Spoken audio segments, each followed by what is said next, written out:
Les députés britanniques ont rejeté ce mardi l'accord sur le Brexit négocié par le gouvernement de Theresa May avec l'Union européenne par 432 voix contre 202. Une lourde défaite pour Theresa May.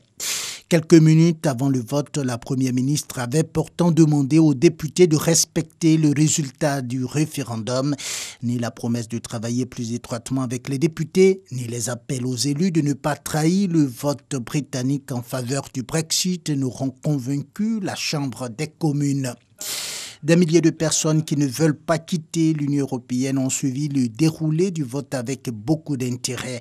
Elles espèrent que le rejet de cet accord de sortie ouvrira la voie à une nouvelle consultation, même si pour l'instant, cette option n'est pas sur la table. Dans le camp adverse, celui des pro-Brexit, la satisfaction est la même, mais pour des raisons différentes. Pour eux, le rejet de ce texte ouvrira la voie à une sortie de l'UE sans accord. Ce rejet de l'accord sur le Brexit, une défaite de Theresa May, plonge un peu plus le Royaume-Uni dans l'incertitude.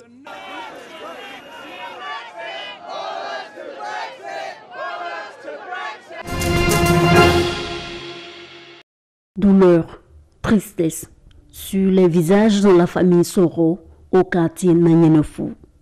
C'est ici, dans ce quartier situé derrière le lycée moderne Dominique Ouattara de Korogo, que le 11 janvier dernier, le petit Mamadou Kanigui Soro a été brutalement arraché à l'affection des siens à l'aide de ce couteau de cuisine. C'est précisément dans cette chambre que le présumé assassin a tranché la gorge de ce nourrisson de 10 mois. À peine.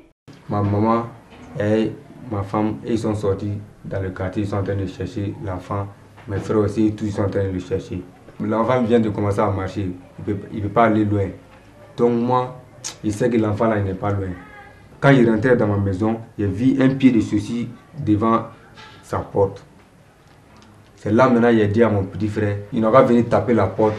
Si peut-être qu'il a oublié l'enfant là-bas, et souvent les enfants rentrent là-bas. S'il a oublié l'enfant là-bas, et puis il est parti en ville, donc il a tapé porte là. Personne n'a répondu. Donc il allait regarder sur le fenêtre, il a vu clé là, clé de porte là. Il a pris, donc il a ouvert porte là. Quand il a rentré sa tête, peut-être il a vu l'enfant. Lui-même il pensait que l'enfant dort. Le présumé auteur de ce crime crapuleux, un forgeron de 24 ans. Il est bien connu de la famille éplorée et des voisins, puisque, depuis près d'1 an, il est locataire de l'une des maisons de la concession des Soro. Celui-ci venait faire la canalisation d'autres quartiers pour mettre l'eau. Donc c'est avec eux qu'il travaillait. Donc tout le temps, il était ici. Après, il m'a dit, bon, on est venu travailler en équipe. Mais comme je vais rester finalement ici, après les travaux, donc si je peux avoir une maison chez vous ici, je veux lui, après les travaux, je vais rester ici. Donc c'est dans ça que je l'ai dans la maison. En fuite après son crime, le présumé assassin sera arrêté par les services de police 14 km plus loin, dans la sous-préfecture de Tironi-Yaradougou, le samedi 12 janvier. Dans un premier temps, quand il est arrivé dans le village, il allait dans l'église pour dire qu'il a égorgé un enfant, mais lui n'arrive pas à se retrouver. Donc il va se convertir, on n'a qu'à prier pour lui, pour qu'il n'a qu'à pouvoir oublier. Donc ils l'ont mis à la porte, qui c'est un fou. Il est dans une deuxième église, on l'a mis à la porte. Maintenant, il partait, il allait s'arrêter près d'une cour d'un monsieur. Bon, lui, il ne connaît pas, un jeune en tant qu'il n'est pas de ces villes. Donc, lui, il a appelé les chasseurs, ils sont allés l'interroger jusqu'à il a dit, oui, celui qui a gorgé l'enfant. Le petit Mamadou Kanigui Soro a été inhumé ce samedi, 12 janvier, le lendemain de son assassinat. Et le repose désormais au cimetière municipal de Korogo. Quant au présumé meurtrier, il a été déféré ce lundi 14 janvier au parquet, où il devra répondre de ses actes. À Sioué, un village, 3 quartiers avec chacun une école primaire pour un effectif global de 530 écoliers. Encore des efforts en faveur de la scolarisation des enfants de cette localité dans la commune de Tiendikro de la vie des acteurs du système éducatif Faut-il aussi résoudre la question des apprenants sans extrait de naissance? Je n'exagère pas, la moitié n'a pas d'extrait de naissance. Certains vont jusqu'au CM2 sans acte de naissance, c'est-à-dire que ne pouvant pas présenter le concours d'entrée en 6e. Pourtant, l'école est obligatoire pour les enfants de 6 à 16 ans. Le but, foisonnement des cadres, poursuit la mutuelle pour le développement économique et social d'Assioué. Cette séance, donc, pour exhorter les parents à scolariser leurs enfants et surtout à leur établir des extraits de naissance. À la clé, des cadeaux aux meilleurs écoliers ou ceux des apprenants qui disposent déjà d'un extrait d'acte de naissance. Faire un enfant, c'est un processus. Le minimum possible, c'est de savoir déclarer son enfant à l'état civil. Ça peut être à la sous-préfecture, ça peut être à la mairie.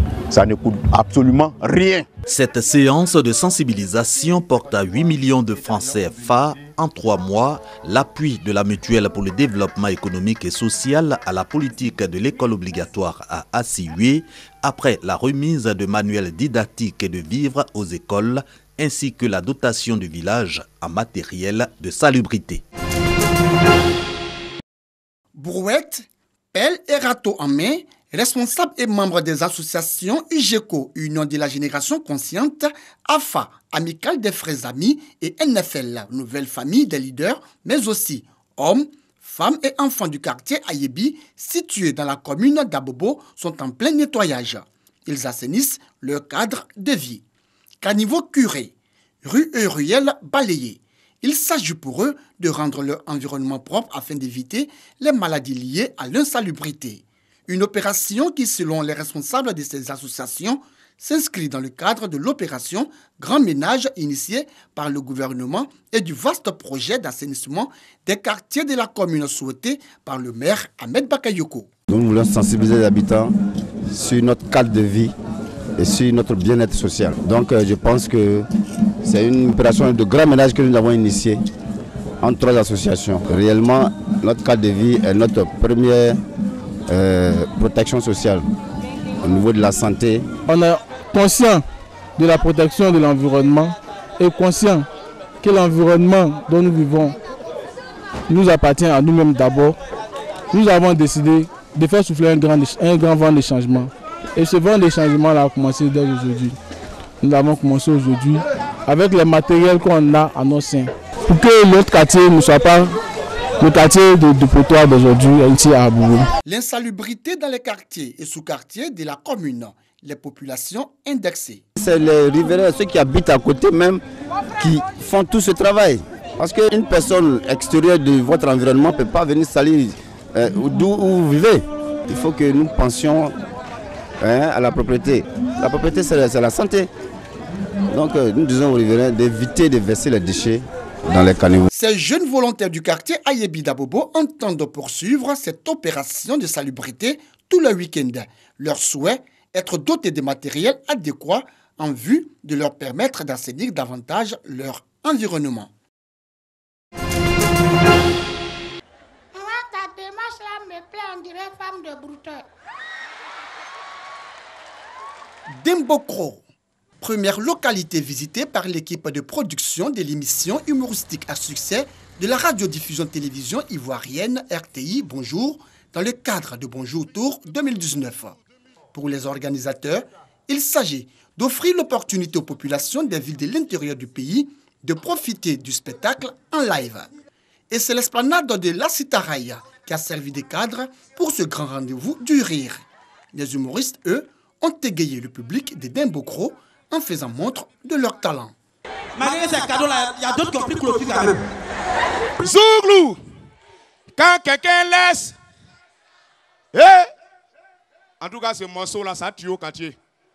À cause de ça, moi, ma prof femme à la maison, quand je vais chanter, quand il m'a au travail, mais rien quand il sort, non. Mais quand quelqu'un sort, quelqu'un rentre, je dis, si tu penses qu'en me faisant le ouais, je vais courir derrière toi, copine, tu as joué.